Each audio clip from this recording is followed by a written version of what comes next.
Title: Phantom Boundaries. The serene calm of the Vision Network's forest of veils was interrupted only by the soft rustling of leaves.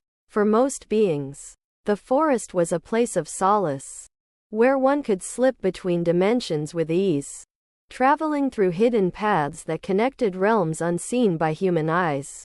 But today, something was off. Even the trees seemed to sense it. The tension that clung to the air like a low hum, a reminder that something was out of balance. Beneath the forest canopy, Ethan stood frozen at the edge of one such hidden path, his breath coming in short gasps. His feet were planted firmly on the ground, but his mind was somewhere else entirely. Beads of sweat trickled down his temples, and his hands clenched and unclenched as he fought against an invisible force.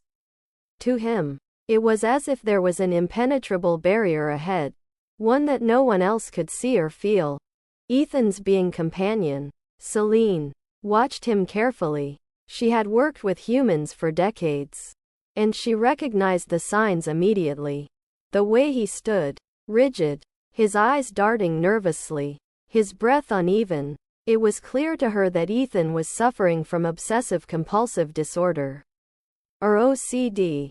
Humans often described it as a condition where their minds imposed strict, irrational rules or boundaries. And today, those boundaries were manifesting in the worst possible way. The path in front of Ethan was clear to Celine. There were no physical obstacles, no magical barriers, and no tangible threats. But to Ethan, the path was filled with danger. In his mind, stepping onto it would trigger an unseen catastrophe, and no amount of rational thought could convince him otherwise. Ethan, Celine said gently, stepping closer to him. There's nothing there. The path is safe.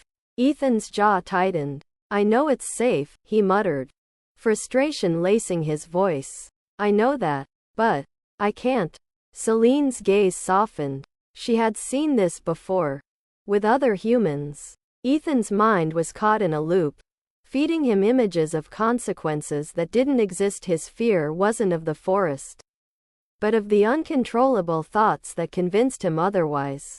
In this moment, the invisible boundaries in his mind were far more real than any portal or dimension the forest could create. I can't step on it, Ethan whispered, his voice breaking. If I do, something bad will happen. I don't know what, but I can feel it. Celine took a step back, her eyes scanning the forest around them. There were many ways a being could handle this.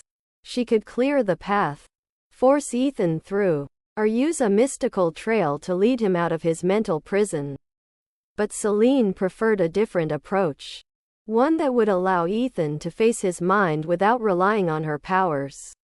This wasn't a problem of the physical world. It was one of perception. Look at me, Celine said softly. I can create a thought trail for you. But this trail isn't to remove your fear. It's to help you walk through it. Ethan's eyes flickered with uncertainty. What does that even mean? Quote, Celine gestured to the path. I won't change the path in front of you, but I'll show you how to move forward, even with your mind telling you not to. You don't have to defeat your thoughts. You just have to take a step. Ethan's hands trembled at his sides. He felt trapped by the rigidity of his own mind, like a prisoner locked in a cage of invisible chains. The fear was real. It clawed at him, convincing him that one wrong move would trigger disaster. He wanted so badly to step forward, but his body refused to obey. Celine knelt beside him, her presence grounding and calm. She began to trace a series of glowing symbols into the dirt. A simple thought trail, designed not to dispel the fear but to soften its grip, just enough to allow movement. The symbols pulsed gently, their light growing and fading like a heartbeat. Follow the trail, Celine said, her voice steady. You don't need to believe it's safe. You don't even need to be certain. Just trust that you can take the step. Ethan's breath hitched, his mind screaming at him to stop, to turn back, to retreat. But beneath that fear, He felt the faint hum of Celine's trail, a steady rhythm that called him forward, not with force, but with gentle persistence. He lifted his foot, the weight of his anxiety pulling him back, but he pushed against it. Slowly, he stepped forward, placing his foot on the path that his mind had convinced him was dangerous. Nothing happened. Another step, then another. The fear didn't vanish. The thoughts didn't disappear, but he was moving, and for the first time in hours, Ethan felt the grip of his mind loosen just enough to let him breathe. Celine walked beside him, her presence a quiet reassurance. She didn't speak. She didn't need to. The trail she had created was doing its work, allowing Ethan to move through his fear, not because it was gone, but because he had learned that he could take a step despite it. When they reached the end of the path, Ethan stopped and looked back. The invisible boundaries his mind had constructed were still there, hovering in the distance, but they no longer seemed so powerful. They were just thoughts, intense, frightening, but ultimately, they were just thoughts. Ethan let out a shaky breath. "Thank you," he whispered. Celine smiled softly. "You did it, Ethan.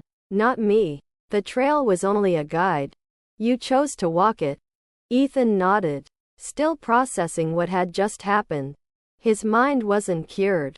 The thoughts would come again, and the boundaries would rise once more. But now, he knew that he could walk through them, one step at a time. He had the tools to face his disorder, even in the midst of the chaotic world of portals and beings. The forest of veils stood silent around them, its mysteries waiting to be explored. But for now, Ethan had won his first victory against the enemy within.